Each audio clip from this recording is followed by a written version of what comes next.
Muy buenos días a todas y todos. Estamos iniciando esta conferencia titulada Mitigación de los efectos del COVID-19 en la Panamazonía.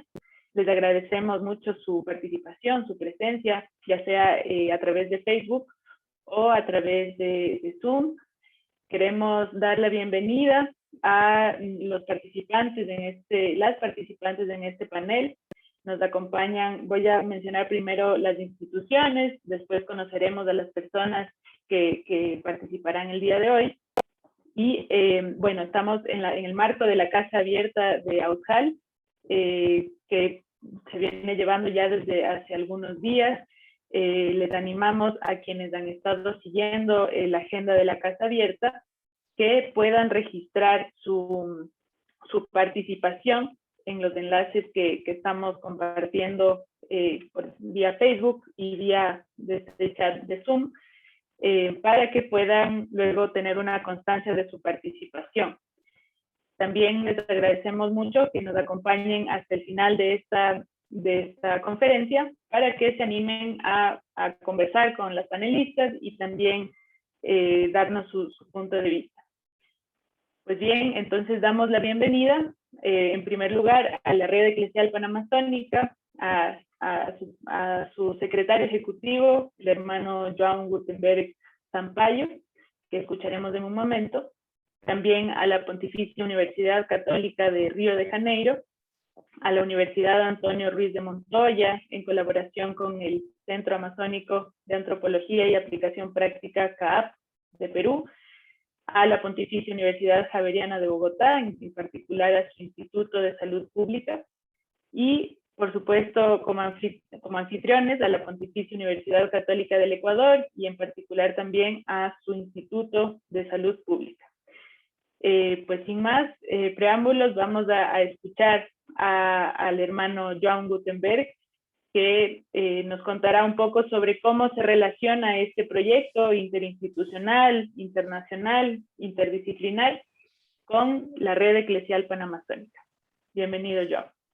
Buenos días a todos, a todas, e estamos com os corações e mentes conectados, então creio que vão entender meu espanhol. E esta é uma ocasião muito hermosa de conexão latino-americana panamazônica também, porque valoramos os pueblos, as línguas, as cosmovisões, e também estamos em búsqueda de soluções para os gritos de la tierra e os gritos de las personas.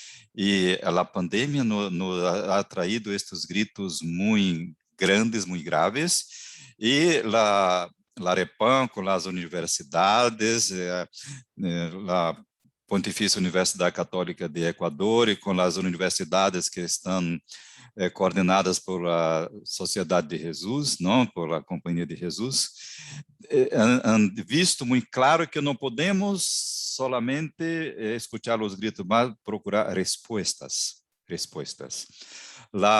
Respostas de vida. Em uma situação de morte, hemos buscado respostas de vida. Por quê? Me pido o permisso de fazer uma reflexão espiritual cristiana. Nós todos somos baseados na ressurreição. A ressurreição de Cristo vem da morte, pero a ressurreição é a vitória, é lo principal, é o que nos move. Então, a ressurreição também não é fato histórico isolado em Jesus Cristo em seu tempo. Também nós hoje somos portadores da boa nova. E como podemos estar muito conectados com isso que diz o lema de Arepan, ser fuente de vida en el corazón de la iglesia. Y con nuestra partners, ¿no? Nuestros aliados, no somos solamente fuente de vida en el corazón de la iglesia, en el corazón de los pueblos, en el corazón de las gentes. Entonces, já o cardeal Cláudio Umes, que era presidente da Arepan, ha firmado o convênio de apoio mútuo, e depois cardeal Barreto, que sucedeu o cardeal Umes, imediato nos apoiou. Vamos a continuar com esse apoio. Monsenhor Rafael Cobb também, que é de Equador, que nos está muito cercando, toda a presidência da Arepan com suas redes internacionais, o apoio que temos. Por quê? Si somos una red, todos nosotros, los que estamos aquí, tenemos una parte a participar. La Repam no es una institución que tiene la posse de los datos y de las cosas. No, somos nosotros en sentido de comunión. En la iglesia decimos mucho hoy sinodalidad. Creo que aquí más aberto decimos solidariedad, escucha de los pueblos, escucha del territorio. Então, estamos muito agradecidos por toda essa junção de força, de energia em favor da vida. E ojalá muito mais universidades possam agregar-se a nós outros, por quê? A universidade tem funções muito importantes. Vou resumir em 3 Cs. Formar a ciência, formar a consciência, quando desce a las dimensões éticas, afetivas e espirituais. E tudo isso portar ao cuidado. Ciência para generar consciência e comprometer com o cuidado. Graças a todos e a todas, e vamos ter hermoso encontro de vida. Agradecemos mucho, querido João, también por ese saludo fraterno. Ahora que estamos en este espacio en el que nos están escuchando más universidades de la región, estamos hablando de esta región que nos aúna, que es la Panamazonía, la cuenca amazónica, pero también hablando con nuestras regiones fraternas, ¿no es cierto? Los demás biomas presentes en nuestra América Latina, que por supuesto también tienen esta necesidad de responder en conjunto a una realidad que es apremiante. Entonces, te agradecemos mucho, João, también el aporte, el apoyo de la Repam en todo este proceso. Sabemos que estamos caminando en conjunto y que vamos a seguir afianzando el compromiso de las universidades con la región amazónica. Muchas gracias. A quienes todavía se están uniendo a la transmisión, a nuestra sesión de Zoom, les agradecemos también puedan registrar su participación en los enlaces que se han colocado en los respectivos chats para que puedan tener ustedes también una constancia de su participación en esta casa abierta de Auzjal. Vamos a seguir entonces con la presentación de nuestra iniciativa, esta iniciativa interinstitucional, internacional, interdisciplinar, que nos ha convocado el día de hoy. Para ello vamos a contar con la participación de Paula Vivas de la Universidad Javeriana de Bogotá, de Catherine Ariza de la Universidad Javeriana de Bogotá, de Virginia Totti de la Pontificia Universidad Católica de Río de Janeiro, de Ángela Vilca, que participa tanto por la Universidad Antonio Ruiz de Montoya como por el Centro Amazónico de Antropología y Aplicación Práctica, CAAP. Nos escucharán durante estos minutos, pero no queremos dejar pasar esta oportunidad de conversar con ustedes, de escuchar sus preguntas y también de profundizar en las temáticas que ustedes quieran. Entonces, en primer lugar, mencionar que esta iniciativa, que es un proyecto de colaboración con muchas instituciones de por medio, nace justo de esta necesidad de un proceso territorial que se viene llevando desde hace ya algunos años y que, en definitiva, las universidades en el transcurso de este tiempo han visto la relevancia de la participación directamente con los procesos territoriales, sobre todo con aquellos que buscan la mayor defensa, la mayor protección de este territorio con altísima vulnerabilidad en tantos sentidos. Y en este marco, Auzjal también, que nos acoge ahora en su casa abierta, nos ha acogido ya hace algunos meses con esta iniciativa que justo buscaba promover alrededor de la red de universidades que la compone, promover que más universidades se vinculen a este trabajo. Entonces, el fruto de esta dinámica más del ámbito de las redes internacionales, pero con una importante presencia en el territorio, nace este proyecto del que les vamos a a comentar el día de hoy y que va a tener muchas fases de vida y por lo tanto les queremos invitar a que ustedes se involucren, participen en ella. El día de hoy les vamos a contar estos sencillos puntos como para que ustedes puedan comprender qué queremos, también de qué forma nos hemos organizado en el trabajo que es como muy desafiante al estar todos en lugares diferentes, y también cuál es la proyección que tenemos a futuro, ¿no es cierto? Entonces, en primer lugar, vamos a hacer este contexto, una contextualización del territorio en el que estamos. Para ello vamos a escuchar a Paula Vivas y posterior a ello ya entraremos con un poco más de detalles sobre los objetivos y alcances del proyecto. Entonces, sin más, te doy paso, Paula, para que puedas compartir en esta parte. Muchas gracias, Zoom, y buenos días a todos y todas. Bueno, yo les voy a explicar un poquito sobre el contexto de la Panamazonía y también del contexto del COVID en la Panamazonía. Entonces, pues lo primero es que la Panamazonía es un bosque húmedo tropical y subtropical grandísimo, es el más grande del planeta, hay aproximadamente 7 millones de kilómetros cuadrados. Y bueno, este ecosistema, al ser tan diverso y tan rico, ha hecho que haya muchos intereses sobre él. Bueno, en estos tiempos modernos está conformado por 9 países, que es Bolivia, Brasil, Colombia, Ecuador, Guyana, Guyana Francesa, Perú, Suriname y Venezuela. Aproximadamente hay 47 millones de personas que lo habitan, entre afrodescendientes, indígenas y mestizos.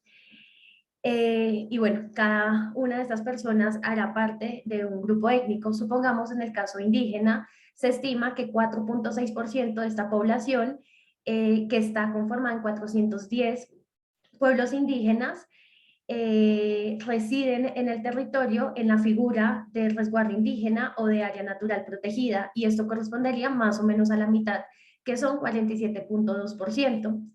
Ahora bien, hablando pues ya de las muertes de los indígenas panamazónicos, hemos identificado que estas muertes se asocian a desigualdades sociales en salud, es decir, son muertes evitables y prevenibles. Entonces encontramos muertes maternas, muertes infantiles, condiciones cardiovasculares, enfermedades infecciosas, VIH-Sida y desnutrición. Y como hacen parte o sea, ya que son muertes evitables y prevenibles, como les dije, entonces nos damos cuenta que ahí también el sistema de salud entra, o sea, es un actor principal en este tema, y en el caso de la Panamazonía se evidencia y resalta que la oferta del sistema de salud es escaso en los 9 países que conforman la Panamazonía. Ahora bien, la otra diapositiva, por favor, la de contexto de la Panamazonía durante la pandemia. En estas diapositivas les queremos como presentar un poco cómo ha sido el desarrollo del virus en este territorio. Entonces, al igual que en muchos de nuestros países, de nuestras ciudades, se declaró la emergencia sanitaria en marzo del 2020. No obstante, pues la Amazonía tuvo una dinámica bastante particular porque fue como muy lento como el ingreso del virus al territorio. No obstante, luego fue un boom donde hubo millones de contagiados y millones de personas muertas. Entonces, como las zonas más afectadas fueron como las capitales de estos territorios, supongamos Manaos en Brasil, Leticia en Colombia e Iquitos en Perú. Aquí me interesa resaltar un tema, y es que el río para estos grupos étnicos tiene una connotación bastante importante, tiene desde sus cosmovisiones representa muchas cosas, benevolencia, pero desde la colonia y también hasta nuestros tiempos, también se ha visto como un lugar donde acceden personas con unos intereses que los quieren desapropiar de su territorio, que vienen con enfermedades. Entonces, como que estos pensamientos se siguen reafirmando en estos tiempos. Ahora bien,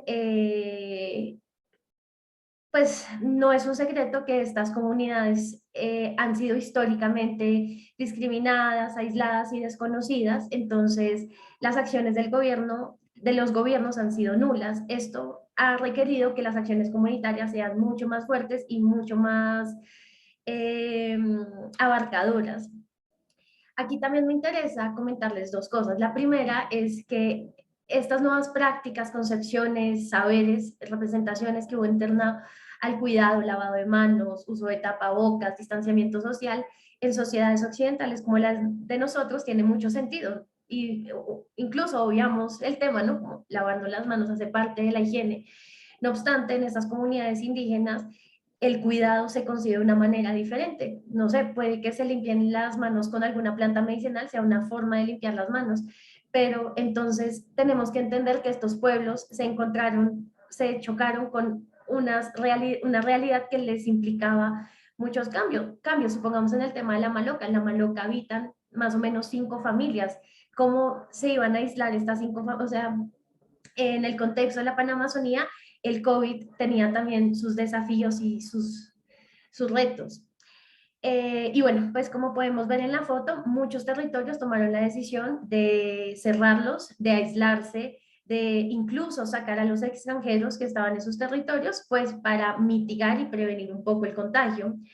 Ahora bien, como les estaba contando anteriormente, la oferta de servicios de salud en la Panamazonía son escasos. Supongamos en este tema de cuidados, de unidades de cuidado intermedio intensivo, es bajo, inexistente, es decir, no hay lugar para que una persona tenga una, como el ingreso a UCI, o sea, eso en ese contexto no existe, y por el otro lado, el talento humano en salud no es suficiente y no tiene los instrumentos para soportar lo que se vivió en el marco de la pandemia. Entonces, no hay institucionalidad, no hay tanto talento en salud, entonces no había forma de soportar esta situación.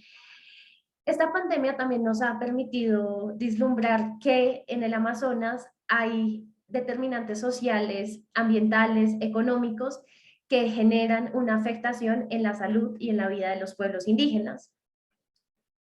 Por favor, la siguiente.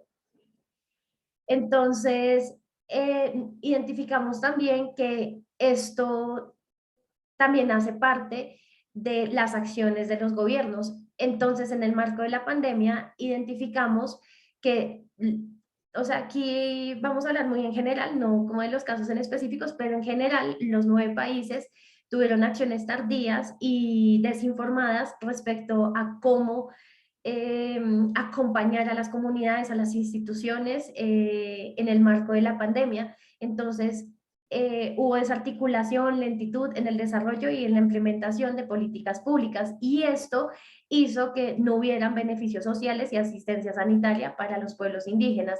Obviamente no debemos desconocer que sí hubo acciones civiles, sí hubo acciones gubernamentales, sí se trató de como de tener el soporte político para soportar esta situación, pero igual no fue suficiente. Y por último, y esto yo creo que nos sucedió a todos, nuestros celulares, el internet, las redes sociales, fue un canal, fue un puente para estar informados qué era lo que estaba sucediendo con el virus, con el contagio, con el mundo. Era una forma de estar como presente en esta situación. Sucedió lo mismo en los pueblos amazónicos. Sus celulares se convirtió también en un puente para saber cómo se tenían que cuidar, qué era lo que estaba sucediendo, si iban a venir, si iban a llegar ayudas o no. Entonces, ellos como que se apropiaron de esta información. No obstante, no toda la información era confiable, era verídica, era como una información suficientemente buena para ellos, si lo podemos decir así. Entonces, nosotros en el marco de este proyecto, y pues hablándolo un poquito más específico en el observatorio, nos damos cuenta que es necesario generar estas plataformas o estos canales de comunicación donde se sepa bien qué es lo que está sucediendo con el COVID y con otras condiciones que puedan suceder. Y bueno, eso es un poco el contexto de lo que es la Panamazonía y también de lo que sucedió en la Panamazonía en el marco del COVID. Gracias por escucharme. Muchas gracias, Paula, por esta contextualización que es tan necesaria para comprender justamente en el marco de la realidad en el que nace este proyecto, esta iniciativa. Y por lo tanto nosotros dijimos, vamos a plantearnos algunos objetivos que por supuesto sonarán muchas veces desafiantes, abarcativos, grandes, pero sin duda esta apuesta no es una apuesta focalizada que durará solamente un añito, sino que nos invita a involucrarnos de una manera más estratégica a mediano plazo, a largo plazo, con estas necesidades del territorio. Por lo tanto, en el proyecto nos hemos planteado estos objetivos.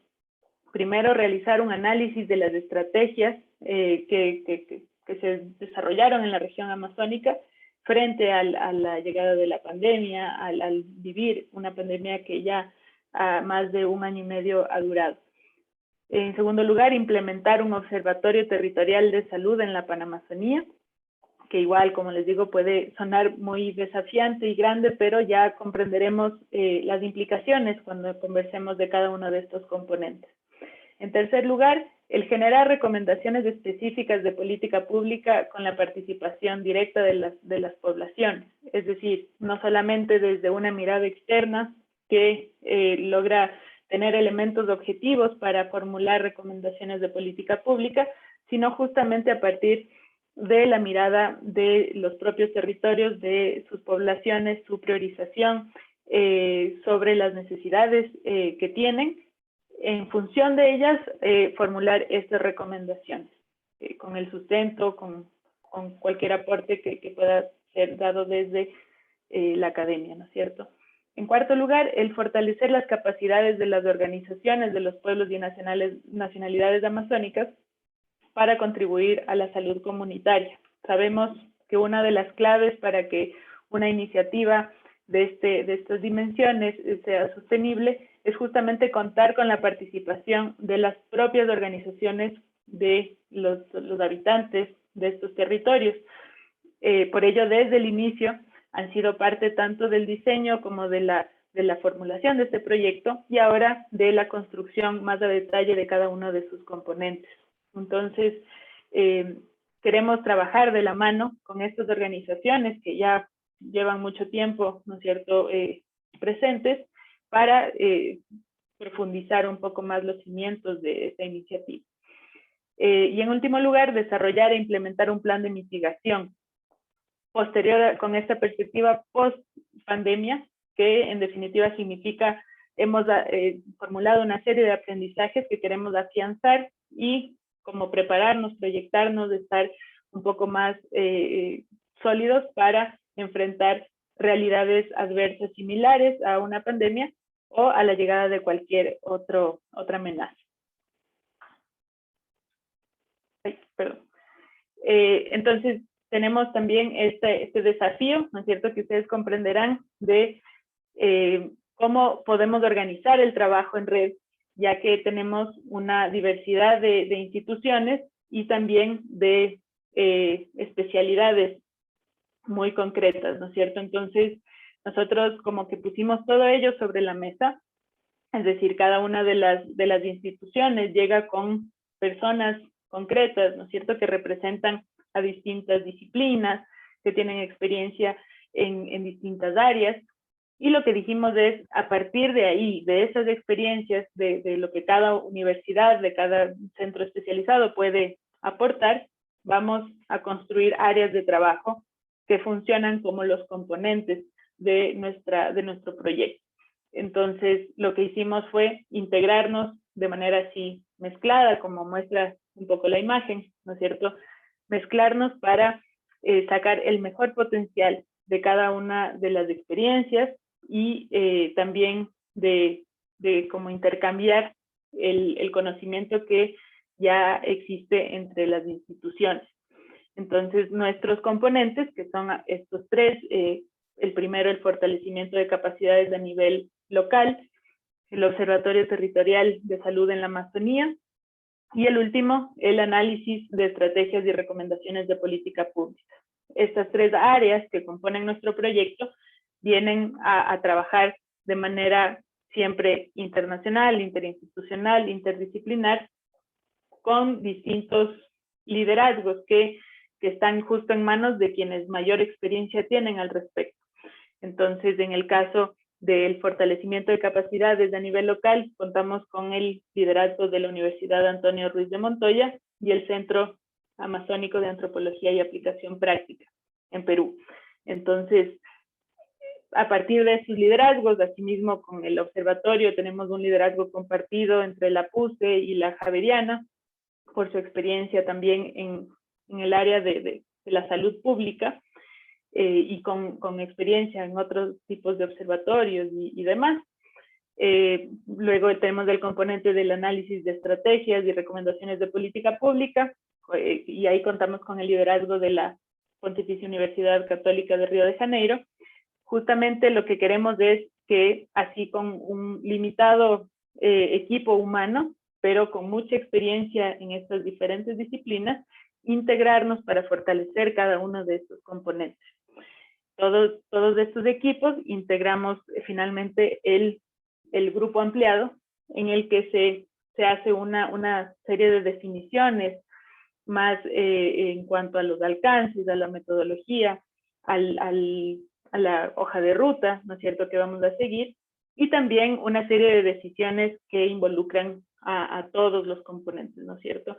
Entonces, esa es la dinámica del trabajo en el caso de nuestro proyecto, y también la manera en la que nos imaginamos que más universidades se puedan integrar, ¿no es cierto?, tanto con su experiencia concreta, con su especialidad en ciertas disciplinas, ya viendo las necesidades que tenemos alrededor de esta realidad, y con este enfoque de descentralizar la acción, justo para que sea un poco más afianzada desde las distintas experticias.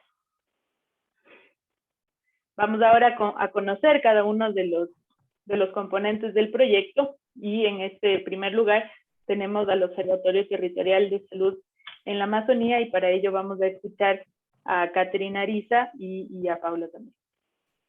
Bueno, muy buenos días para todos.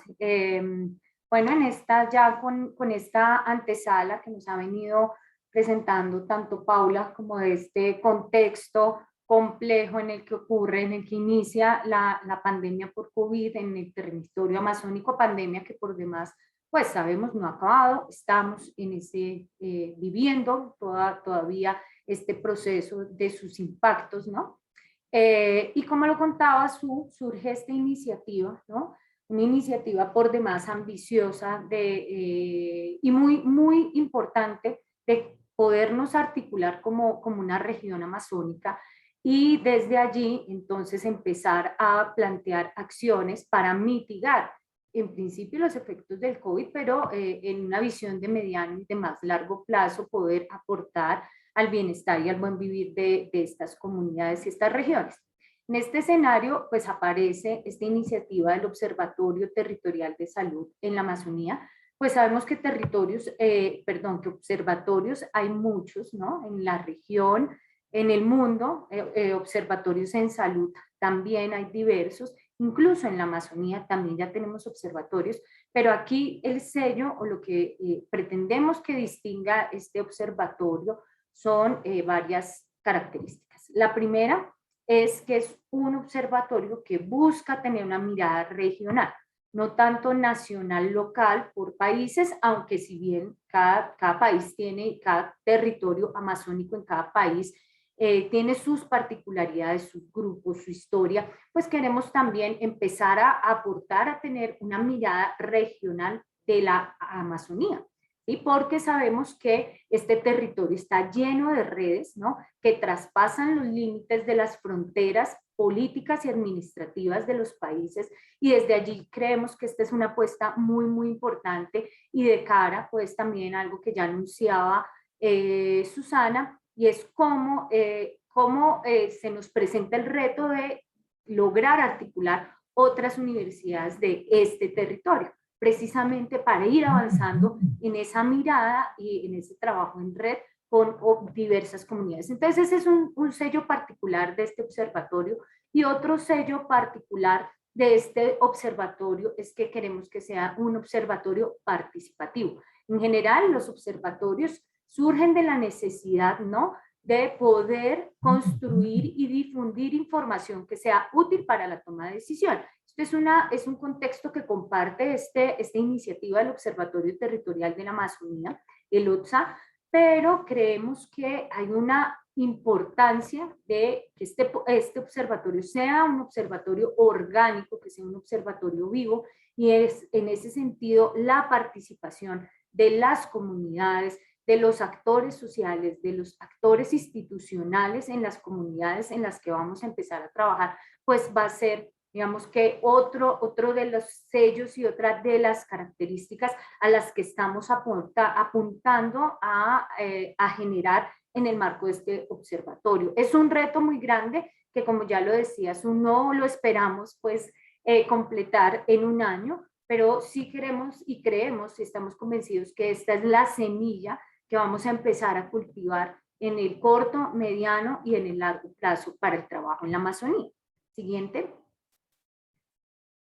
En este contexto, digamos, en esta primera etapa de trabajo, pues nos hemos propuesto unos objetivos un poco más acotados, orientados primero, pues, al diseño de este observatorio con participación de la comunidad y el cual, pues, se va a desarrollar en varias fases. De los objetivos específicos, pues, son los que nos van a ayudar a alcanzar esta propuesta. Me quisiera detener en algunos aspectos de los objetivos. Lo primero es cómo esta es una iniciativa colaborativa y por más que la PUCE en Ecuador y la Javeriana en Bogotá están liderando el proceso de diseño del observatorio, esto es un proceso también participativo al interior con las universidades y los centros que estamos vinculados a esta iniciativa. Entonces estamos hablando de un codiseño donde desde este primer equipo que está más liderando se generan las líneas, los esbozos generales, pero en conjunto construimos.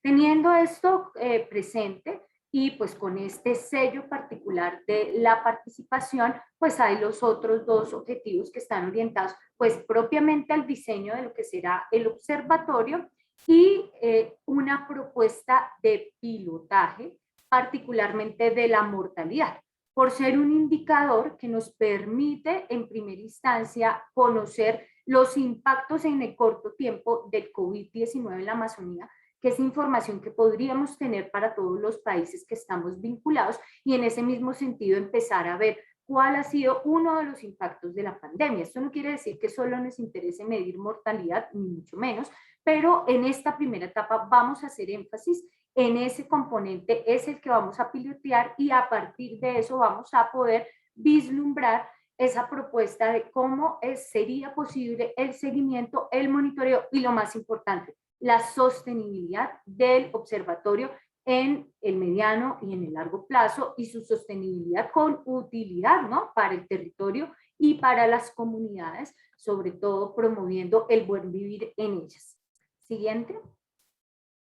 Entonces ya con esto un poco esbozado, nuestra propuesta para este año es desarrollar estas tres fases, la fase de aprestamiento, en la cual hemos estado trabajando, haciendo todo el trabajo interinstitucional al interior del equipo, pero también con las comunidades. Seguimos avanzando en este propósito.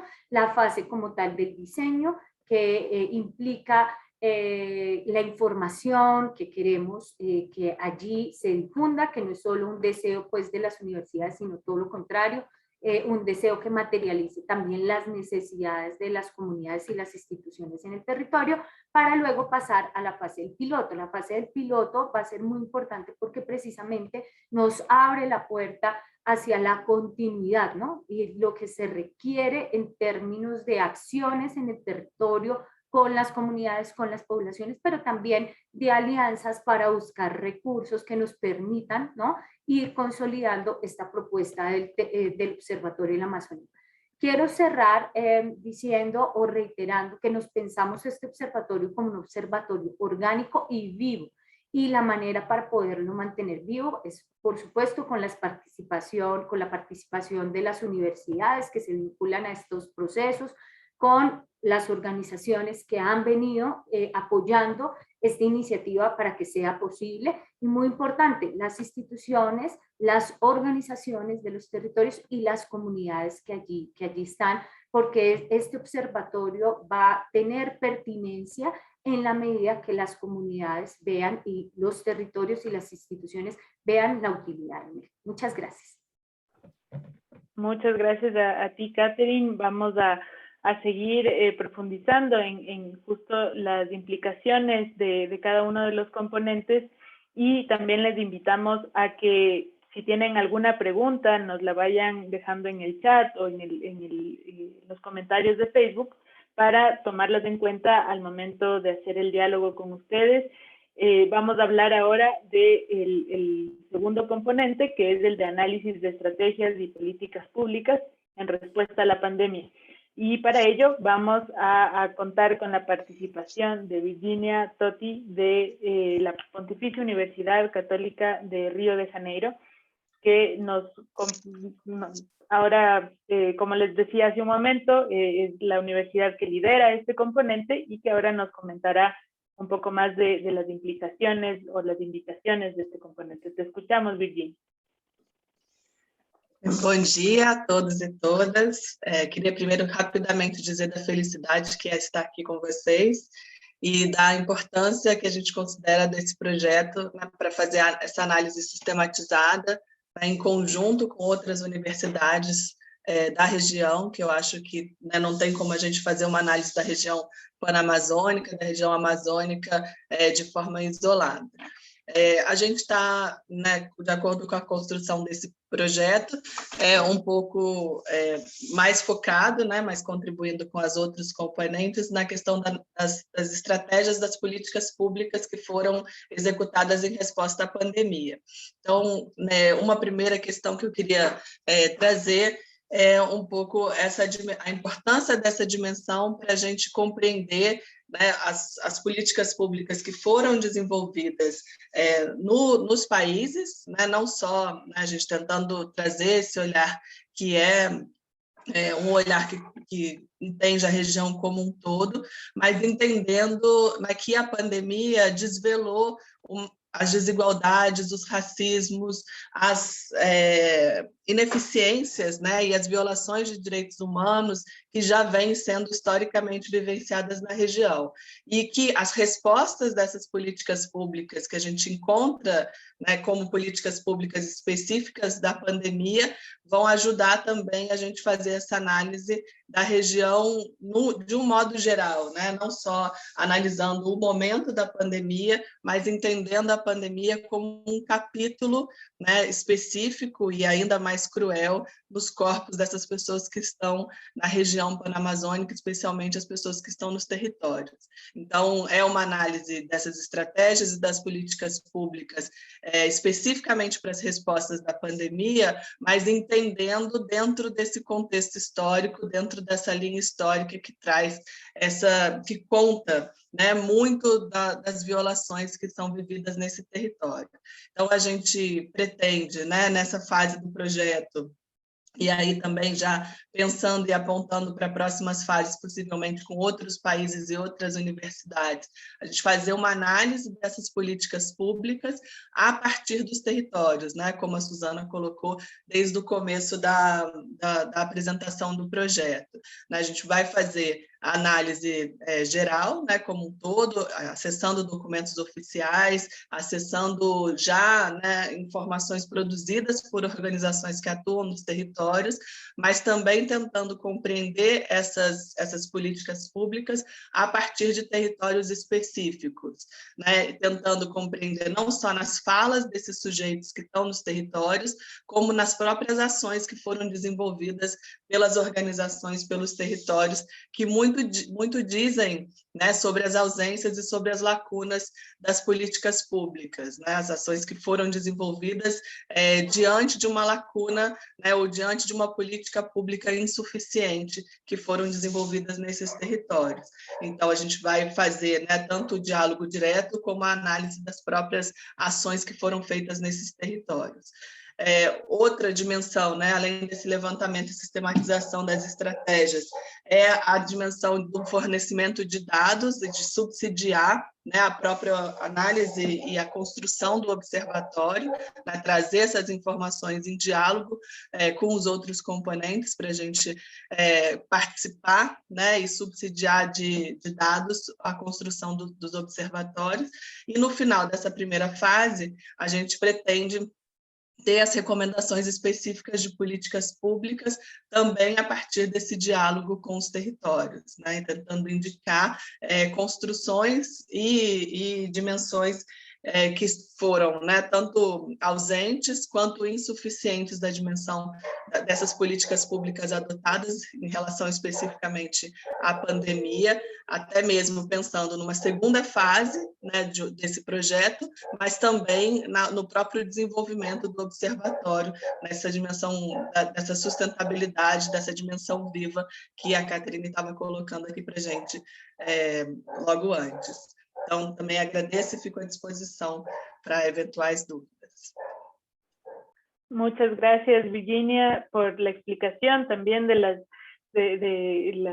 que implica este componente, que justo como ustedes ya pueden percibir, hay una interconexión muy grande entre los distintos componentes, justamente por ello los llamamos componentes, porque todos ellos en conjunto forman esta iniciativa y no podemos prescindir tampoco de alguna de estas miradas. Lo que queremos a medida que vayamos profundizando en el proyecto y superando las distintas fases es justamente consolidar los componentes para también ir integrando otros que puedan ser necesarios y que den como respuesta a estas necesidades de las que hemos hablado. Para todo esto, justo en cuanto a las fases, ya les explicaremos más o menos qué implica, pero queremos escuchar al siguiente componente, que es el de fortalecimiento de capacidades locales, y para ello contaremos con la participación de Ángela Vilca, de parte de la Universidad Antonio Ruiz de Montoya y el CAAP. Te escuchamos, Ángela. Muchas gracias, Susana. Sí, de cierta manera creo que digamos, en este indicador nos ayuda a entender de forma más específica qué acciones han hecho, digamos, los pueblos amazónicos para enfrentar la pandemia, ¿no? Entonces, lo que se intentó en el proyecto fue, digamos, primero identificar para fortalecer, ¿no?, estas capacidades locales, pero partimos primeramente de la pregunta, ¿cómo entendemos las capacidades locales, ¿no? Entonces, en una discusión que hemos hecho conjuntamente, tanto con el equipo, pero también con las organizaciones indígenas, bueno, es un conjunto de estrategias, de conocimientos y elementos de resistencia, ¿no?, históricamente adquiridos, ¿no?, por parte de los pueblos amazónicos, ¿no?, para hacer frente a las múltiples amenazas.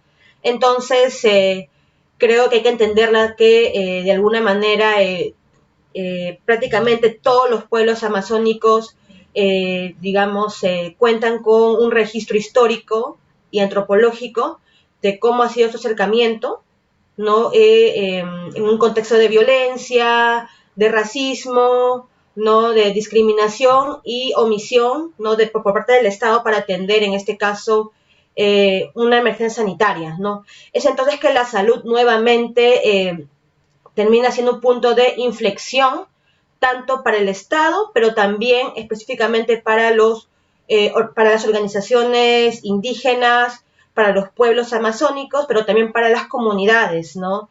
Es entonces que, frente a esto, en el punto del fortalecimiento de capacidades locales, hemos podido identificar, ¿no?, cómo, más allá de las acciones, cómo se conciben de alguna manera varios puntos de quiebre, específicamente como la interpretación de la salud, del bienestar, cómo se concibe la enfermedad, cómo se conciben las representaciones, ¿no?, de la enfermedad, del malestar, y más aún cómo se activan en contextos de epidemias, ¿no? En este caso vemos esta fotografía, es una pintura de la representación de la viruela, ¿no?, en el pueblo Cucama, ¿no?, en la zona de Iquitos, y así vemos que en otros pueblos se van reproduciendo, ¿no? Como en el pueblo Asháninka, que dicen, bueno, que el malestar es el chacho, o en el caso del pueblo Chipibo también, que tienen que ver con una mirada más desde el cuidado colectivo, ¿no? Y frente a este panorama, ¿no?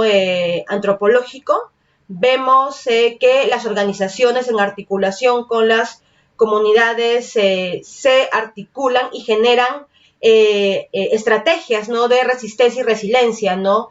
Y estas están enmarcadas obviamente en un paraguas estructural, sociocultural y político también, ¿no? El aspecto político, tanto a nivel local, regional y nacional, tiene que ver mucho de cómo los pueblos terminan, digamos, articulando, organizando y creando, digamos, capacidades, ¿no? Que ya han existido históricamente desde hace mucho tiempo, pero también algunas, digamos, se han generado durante la pandemia, ¿no? Como es el caso de los comandos indígenas, ¿no? El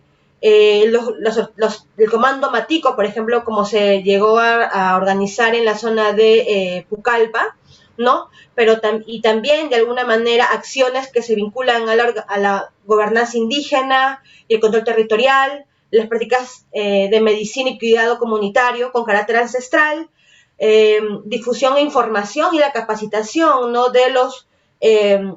De las comunidades con las organizaciones indígenas, la seguridad alimentaria, la vigilancia comunitaria, la articulación con el Estado también y la articulación con otros actores, no sean las universidades, sean las iglesias, sean las ONGs, etcétera, ¿no? Es entonces que creo que esta investigación va más allá de una identificación en sí misma, sino vamos articulando y trabajando profundamente en torno a lo que implican estas capacidades locales, no solamente exponerlas, sino también analizarlas y comprenderlas conjuntamente, ¿no? Siguiente, por favor. Es entonces también de qué forma nosotros hemos identificado, ¿no? Estas capacidades locales, como decía, identificar para fortalecer. Entonces, creo que ha sido clave el uso de instrumentos cualitativos, ¿no? Específicamente antropológicos, ¿no? Una metodología cualitativa, ¿no? Que se ha basado en la conversación, el acompañamiento a actores claves y actoras claves, ¿no? A nivel de los presidentes de las organizaciones indígenas, a nivel regional, a nivel local, pero también diálogos cotidianos con los comuneros y comuneras, ¿no? De las comunidades nativas, desde, digamos, otras formas de organización y colectivos, también, como lo decía, como los comandos indígenas, ¿no? Y obviamente también que esta conversación, este diálogo, este intercambio de epistemologías, ¿no? Y aprendizajes, ¿no? De estas acciones, ¿no? Hay que entenderlas desde dinámicas diferenciadas, ¿no? Entre organizaciones indígenas y comunidades, pero también a nivel de etnicidad, grupo etario, género y posiciones de poder, ¿no? De un aspecto más político, ¿no? Ahora, ¿cómo nos organizamos y articulamos, digamos, con las organizaciones, instituciones, para poder plasmar este campo, ¿no? Entonces, ha sido un trabajo, obviamente, conjunto, previo, con las instituciones y con las organizaciones con las que ya anteriormente habíamos trabajado, ¿no? En el caso, por ejemplo, del CAP, habíamos ya trabajado desde hace muchísimo tiempo con las organizaciones indígenas a nivel nacional y regional y también comunidades, ¿no? Entonces, eso nos ayudó a poder construir colectivamente y conjuntamente y co-crear de alguna manera estrategias para generar, digamos, los instrumentos, ¿no? Inclusive también para poder hacer la identificación de territorios para poder, digamos, ejecutar, digamos, esta identificación, ¿no? El mapeo de actores claves, actoras claves, ¿no? Y los periodos en los que se podía hacer el campo. Por ejemplo, es como de alguna manera es diferente hacer un campo a nivel más urbano, ¿no? Que en una zona amazónica, ¿no? Donde prácticamente inicios de año son periodos de lluvia, imposibles para una poder movilizarse, ¿no? Entonces, cuestiones de tiempo, todo eso también tiene que ver desde la cotidianidad de los pueblos indígenas, la cotidianidad del territorio, ¿no? Entonces ha sido, como decía, un trabajo articulado y bueno, como vemos en las fotografías, son, digamos, acciones que han hecho algunas organizaciones para poder enfrentar la pandemia, ¿no? De alguna manera para aplacar, de alguna manera, algunas ausencias y omisiones, ¿no? del Estado, ¿no? Muchas gracias. Gracias, Ángela. Este tema realmente es sumamente grande, como en esta oportunidad tenemos tiempo muy limitado. Vamos a cerrar prontamente. Agradecemos a todos quienes han participado, que nos están viendo a través de Facebook también. Les agradecemos mucho su interés. Esperamos que siempre podamos estar en contacto, se puedan contactar tanto con quienes estamos aquí como con sus universidades respectivas, sus enlaces a UJAL para conocer un poco más de esta iniciativa. Lamentablemente no tenemos mucho tiempo más en esta presentación, solo les queremos comentar que estamos estamos haciendo un trabajo afianzado en realidades concretas. Cada uno de los países, cada uno de estos equipos de las universidades ha tomado contacto con territorios concretos, con poblaciones concretas para llevar a cabo esta iniciativa, justo porque nuestra preocupación central es tener la perspectiva territorial totalmente en el centro del proyecto. Entonces, esto no podemos ahora profundizar mucho más, pero queremos finalizar con esta parte como de tener una idea de las fases que nos estamos planteando este primer año, que implican muchas definiciones, la complejidad del trabajo interinstitucional, la formalización de nuestro trabajo y también las definiciones de los alcances de cada componente, de productos piloto que van a ir surgiendo en este primer año, y luego una segunda fase que va a venir inmediatamente, que va a suceder más o menos solapada a esta primera fase, y es la de profundización de los componentes, justamente ahí ir calando un poco más profundo en cuanto a todo lo que podemos ofrecer desde esta iniciativa para el territorio. Y por último, buscar que sea de manera continua, que sea una iniciativa que se sostenga, que las instituciones que están involucradas han demostrado muchísimo apoyo e interés para permanecer en esta dinámica. Entonces, justo queremos afianzar aquello para que esta iniciativa no acabe en el mediano plazo, sino que se pueda sostener. En ese sentido, vamos a estar comunicando a UJAL y a las redes, a quienes componen la REPAM, por ejemplo, para que puedan seguir sumándose a estas distintas fases y compartir con nosotros este caminar. Solo confirmo con los organizadores, voy a dejar de compartir ahora la pantalla, confirmo si es que estamos ya con los tiempos. Sí, como nos comentan aquí, lamentablemente tenemos que ir cerrando por cuestiones de tiempo, pero les agradecemos muchísimo su participación. Nuestros contactos seguramente van a estar viendo de nosotros en las redes de nuestras respectivas universidades y conocer un poco más de esta iniciativa. Les agradezco también a mis compañeras, compañero Joao también, que estamos en el equipo de animación de este proyecto. Les agradecemos mucho su participación, su tiempo y también la animación a que más universidades e institutos se involucren. Gracias a todos. Hasta luego.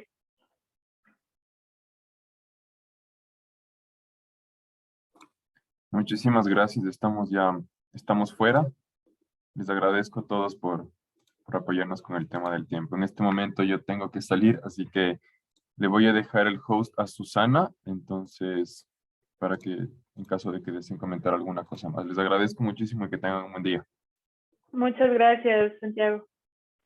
Sí, mil disculpas, la cortada de tiempos se nos vino un poco encima, no hubo chance de preguntas, tampoco hubo preguntas, pero seguro esto se irá difundiendo, el video con la grabación y todo eso, seguro nos lo van a pasar, como para que compartamos con nuestras instituciones, lo vayamos difundiendo, y como la Casa Abierta sigue aún unos días más, entonces ahí tendremos el chance de tal vez contar con un poco más o ver si ha habido alguna institución interesada y demás. Muchísimas gracias a ustedes por el tiempo, gracias por también explicarlo de una manera tan natural y tan bonita. Creo que ha sido un espacio como muy enriquecedor ver a todos ustedes también como súper apropiadas de cada uno de los temas. Entonces, nada, pues agradecerles muchísimo. A mí también ya se me está yendo la voz. Mil disculpas. Y bueno, pues nos seguimos comunicando para próximas reuniones. Gracias, Joao, también por tu presencia y tu participación. Gracias a todos y todas. Qué bien, qué bien. Gracias, Su. Ismael, qué gusto encontrarte. ¿Qué tal, Joao? Qué bien, estás? ¿cómo Mucho va, gusto Capi? también verte. Gracias. Nos Qué vemos bien. entonces. Chao, chao. Sí, chao. Gracias. Chao, gracias.